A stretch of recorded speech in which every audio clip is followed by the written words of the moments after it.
আসসালামু আলাইকুম, স্বাগতম এক্সপায়ারেক্সে। আমি মোহাম্মদ আরফাত আলম। আজকে আমি নবম এবং দশম শ্রেণীর সাধারণ গণিতের ত্রিকোণমিতি অধ্যায়টা নিয়ে আলোচনা করব। যেহেতু 2026 এসএসসি ব্যাচের এসএসসি পরীক্ষা এই মাসেই, তো আমরা চেষ্টা করব আগে হচ্ছে শর্ট সিলেবাসটা শেষ করে দেওয়া এবং পরবর্তীতে বাকি সাবজেক্টগুলো, বাকি চ্যাপ্টারগুলো আমরা শেষ করব। আমরা যেভাবে পড়াবো নবম এবং দশম শ্রেণী এবং এসএসসি কেন্দ্রের প্রত্যেকেই হচ্ছে ক্লাস করলে তাদের যা যা কোশ্চেন ছিল এই অধ্যায়ের ব্যাপারে এবং যে যে কনসেপ্টে তাদের দুর্বলতা ছিল প্রত্যেকটি সমস্যার সমাধান হয়ে যাবে।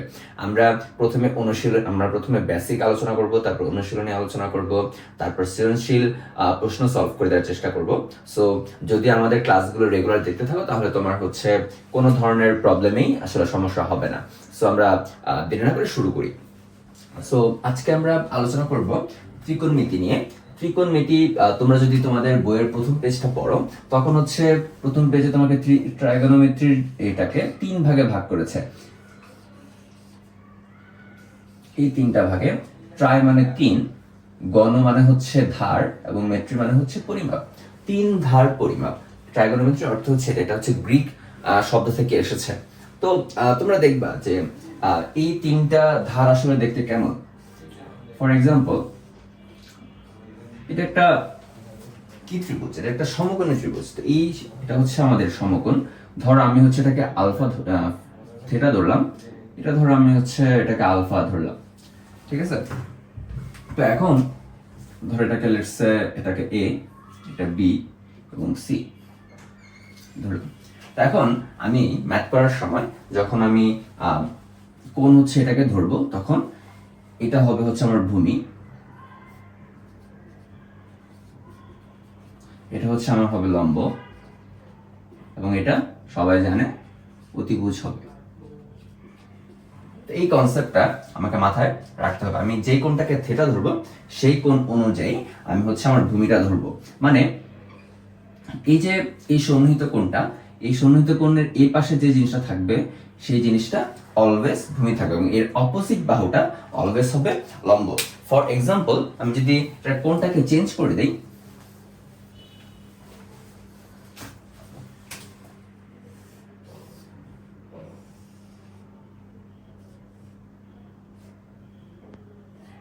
এটাকে যদি আমি থিটা ধরি, এটাকে যদি আমি আলফা ধরি, তাহলে আমার ভূমি হবে হচ্ছে এটা এবং লম্ব হবে এটা। এটা হচ্ছে অপোজিট কোণটা, আমার লম্ব হবে। আমি যদি এটা নিয়ে কাজ করতে চাই, ঠিক আছে। তো এই কনসেপ্টটা অলওয়েজ তোমরা মাথায় রাখবা। এখন আমরা কিছু সূত্র নিয়ে আলোচনা করব। এর আগে আমাকে বুঝতে হবে যে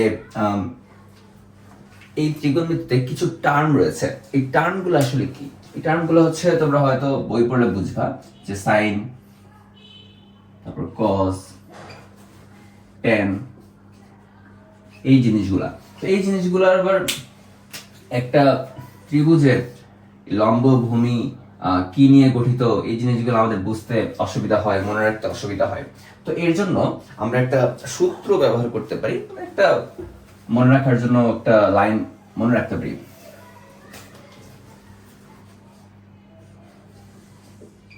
লঘু লঘু অ, ঠিক আছে। আচ্ছা, তাহলে লম্ব কোনটা? এটা না, ভূমি এটা, অতিভুজ এটা, ঠিক আছে। তার লম্ব বাই অতিভুজ হচ্ছে সাইন থিটা, ভূমি বাই অতিভুজ হচ্ছে কস থিটা এবং লম্ব বাই ভূমি হচ্ছে ট্যান থিটা। তো এই লাইনটা দিয়ে তুমি মনে রাখতে পারবা যে সাইন থিটা আসলে কি নিয়ে গঠিত। সাইন থিটা আসলে লম্ব এবং অতিভুজ নিয়ে গঠিত, কস থিটা ভূমি এবং অতিভুজ নিয়ে গঠিত এবং ট্যান থিটা লম্ব এবং ভূমি নিয়ে গঠিত। তো এই জিনিসটা লঘু লঘু অ, এই জিনিসটা মনে রাখার মাধ্যমে তুমি তিনটা সূত্রই মনে রাখতে পারতেছো। অনেকে তোমাকে দেখাবে যে সাগরে লবণতি, টেরা লম্বা পথ, এই জিনিসগুলো বুঝিয়ে দেন হচ্ছে তোমাকে মনে রাখতে বলবে। আমি বলবো যে তুমি যদি তিনটা বাক্য মনে রাখতে যদি পারতা, তাহলে হচ্ছে তুমি তো সূত্রটা ইনিশিয়ালি মুখস্থ করে ফেলতে পারতা। তো এর জন্য এত কষ্ট না করে তুমি জাস্ট এই লাইনটা মাথায় রাখো। এই লাইনটা মাথায় রাখলে তুমি হচ্ছে তিনটারই ফর্মুলা বের করে ফেলতে পারবা। তাহলে যদি এভাবে আমি ফর্মুলা বের করতে চাই, তাহলে আমার আসলে সাইন থিটাটা আসলে কি দাঁড়ায়? সাইন থিটা দাঁড়ায় লম্ব বাই অতিভুজ। কস থিটা দাঁড়ায় ভূমি বাই অতিভুজ, এবং ট্যান থিটা দাঁড়ায় লম্ব বাই অতিভুজ। ওকে, তাহলে আমরা তিনটা টার্ম শিখলাম, সাইন থিটা, কস থিটা এবং ট্যান থিটা। এখন আরো তিনটা টার্ম আছে, সেটা কি? কসেক থিটা, সেক থিটা এবং কট থিটা। তো এই তিনটা টার্ম আবার আমার মনে রাখতে হবে। তোমাদের মনে হতে পারে যে এই তিনটা টার্ম আবার কিভাবে আমি মনে রাখবো। তো সবসময় মনে রাখবা যে এই যে সাইন থিটা, এই সাইন থিটার উল্টা হচ্ছে কসেক, কস থিটার উল্টা হচ্ছে সেক, এবং টেন থিটার উল্টা হচ্ছে কট। তাহলে আমি যদি এরকম ফর্মুলা এখানে লিখতে চাই, তাহলে আমি কি করতে পারি? সাইন থিটার উল্টা যেহেতু কসেক, তার মানে হচ্ছে এটা কসেক থিটা হবে, কসেক থিটা হবে অতিভুজ বাই লম্ব। এখানে লম্ব বাই অতিভুজ আছে না, তখন হয়ে যাবে অতিভুজ বাই লম্ব, অতিভুজ বাই লম্ব। আবার সেক থিটা হবে কজের উল্টা, তাহলে এটা কি হবে? অতিভুজ বাই ভূমি। এবং কট থিটা হবে সেম, সরি এখানে আমি লম্ব বাই অতিভুজ লিখছিলাম, আসলে লম্ব বাই ভূমি হবে।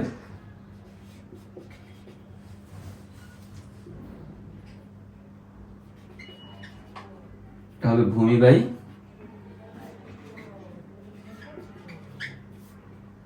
লম্ব, উল্টো হয়ে যাবে। ঠিক আছে, তো এটাই হচ্ছে আমাদের মনে রাখার টেকনিক, এই জিনিসগুলো। এখন আমরা হচ্ছে কিছু সূত্রতে চলে যাব। এই সূত্রগুলো আসলে কিরকম সেটা আমরা দেখব। আমাদের ম্যাথ করার জন্য কিছু সূত্র লাগবে, সেই সূত্রগুলো আমাদেরকে বারবার ব্যবহার করতে হবে প্রত্যেকটা ম্যাথে। তো দেখো আমরা কি বলেছিলাম, সাইন থিটা হচ্ছে কস থিটার, কসেক থিটার উল্টো। তাহলে আমি সাইন থিটাকে 1 বাই কসেক থিটা লিখতে পারি, কস থিটাকে আমি 1 বাই সেক থিটা লিখতে পারি, এবং আমি ট্যান থিটাকে 1 বাই কট থিটা লিখতে পারি। সিমিলারলি আমি কসেক থিটাকে 1 বাই সাইন থিটা লিখতে পারি, সেক থিটাকে 1 বাই কস থিটা লিখতে পারি, এবং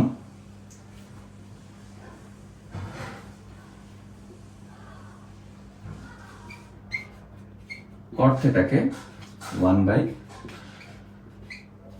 টেন থিটা লিখতে পারি।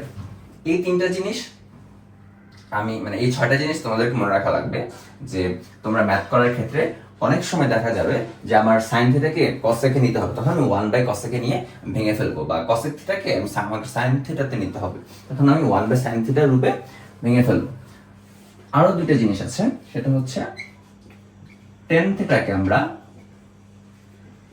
Sign theta by cos theta ভাঙাতে পারি। আবার যেহেতু কট হচ্ছে টেনের উল্টা, তখন আমরা cos theta by sine theta হিসেবে লিখতে পারি। এই দুটো জিনিস অনেক গুরুত্বপূর্ণ, আমাদেরকে এই দুটো জিনিস মাথায় রাখতে হবে।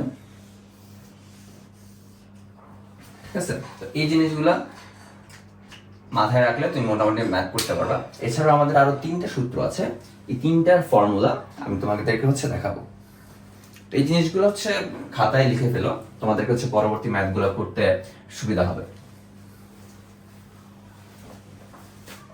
আর 3টা ফর্মুলা রয়েছে, 3টা ফর্মুলার পরে আমরা ম্যাথ করে ফেলতে পারবো।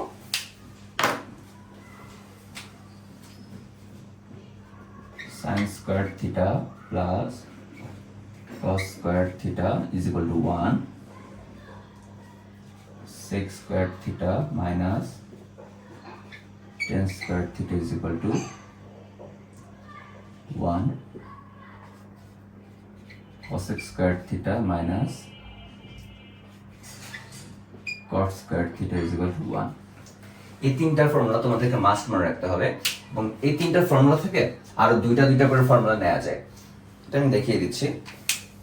তো প্রত্যেকটা জিনিস আমাদের ম্যাথ করার ক্ষেত্রে তুমি সূত্রগুলো যত ভালো মতো মনে রাখতে পারবা এবং যত প্র্যাকটিসে রাখতে পারবা, তুমি ম্যাথগুলো তত ভালো মতো করতে পারবা। সো আমি এটাকে ভাঙাইতে পারি এভাবে যে sin squared theta is equal to 1 minus cos squared theta।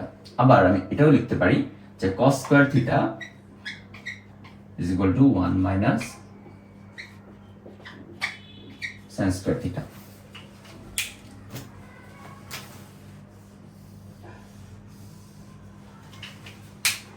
Then again আমি এটাকেও ভাঙাইতে পারি, sec squared theta is equal to 1 plus tan squared theta। আবার tan squared theta এই প্লাসটা এই পাশে চলে আসবে এবং এই 1টা এই পাশে চলে আসবে, তখন হয়ে যাবে sec squared theta minus 1। দেখছো 3টা সূত্র থেকে কিন্তু আমি আলটিমেটলি 6টা সূত্র বানাচ্ছি, এবং cosec squared theta is equal to 1 plus cot squared theta। আমি এই মাইনাসটাকে পাশে নিয়ে প্লাস করে ফেলছি, আবার আমি এই মাইনাসটাকে পাশে প্লাস নিয়ে এই 1টাকে এই পাশে পাঠিয়ে দিব। cot squared theta is equal to cosec squared theta minus 1।